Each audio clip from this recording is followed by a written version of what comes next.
So this comment came from the video that I made about Trey Reed and how a lot of people are yearning have been unalived by a white man, and instead of talking about his mental health, instead of talking about what could have led him to have reached that point that he did unalive himself, people are lying about the second autopsy when it hasn't even been released.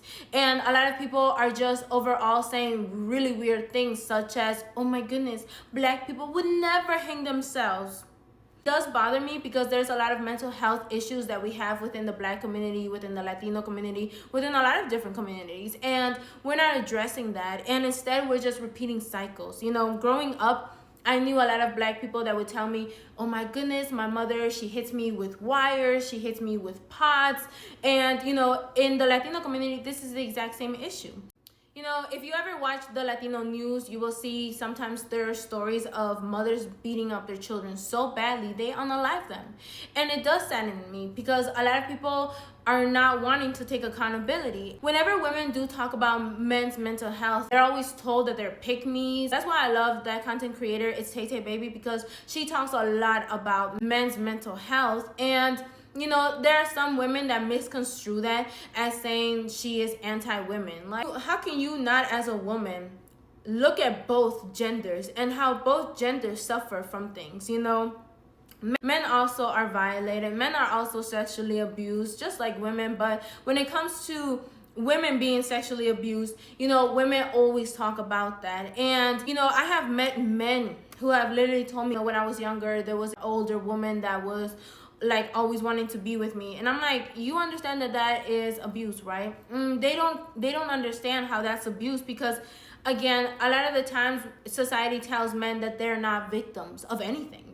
I've even talked to a lot of women that do not believe that women have any power in life, and it just mind blows me, because a lot of women will say that men are the oppressors, and they will say, oh, men don't have feelings. They will literally dehumanize men, and it does sadden me, because how are we supposed to move in society when you're not even being appreciative of men? Again, men also need to be appreciative of women too, but again, we need to take accountability when it comes to both genders, right? I have not always been the kindest to men either, and I have looked at myself in the mirror and I'm like, dang, there are moments where I could have definitely not acted like this. There are moments where I was not being grateful enough, and I definitely look at myself in the mirror and I take accountability, because, like I said, I haven't always been perfect, but I've even apologized to my ex, like one of my ex, because I'm like, dang, I was being really strict on you and I'm so sorry, and, he wasn't 100% the best either. Like, he also apologized for the things that he did. But again, it takes humility to recognize your own faults as a woman too, because we're not perfect, you guys. A lot of men sacrifice their lives in order to take care of their family. There are some men that are effed up, of course, and some men are not appreciative of women. But again, when it comes to the mental health of men, that is such a taboo subject.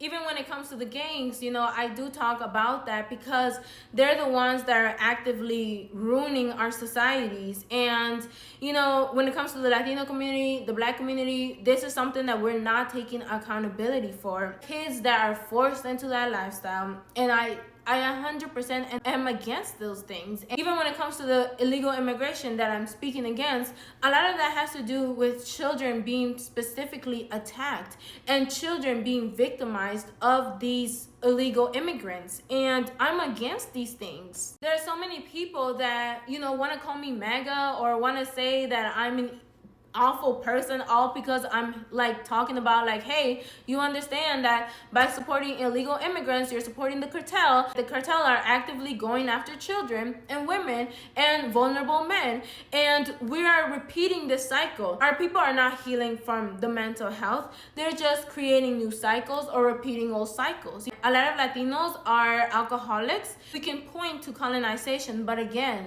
we also have to take accountability, because there's not a white man pointing the gun at you to drink alcohol. I want the best for Latinos. I want the best for black people. That's why I'm so passionate to talk about certain things. That's why I'm passionate to learn about certain things, because again, I want the best for us, but we can't become the best if we're also partaking in things that are super toxic to us, things that are hurting us. There are so many issues that could be solved in the Latino and Black community if we only centered God in our lives and also took accountability of how we're repeating cycles and how we're also abusing one another. And it's not just the white man.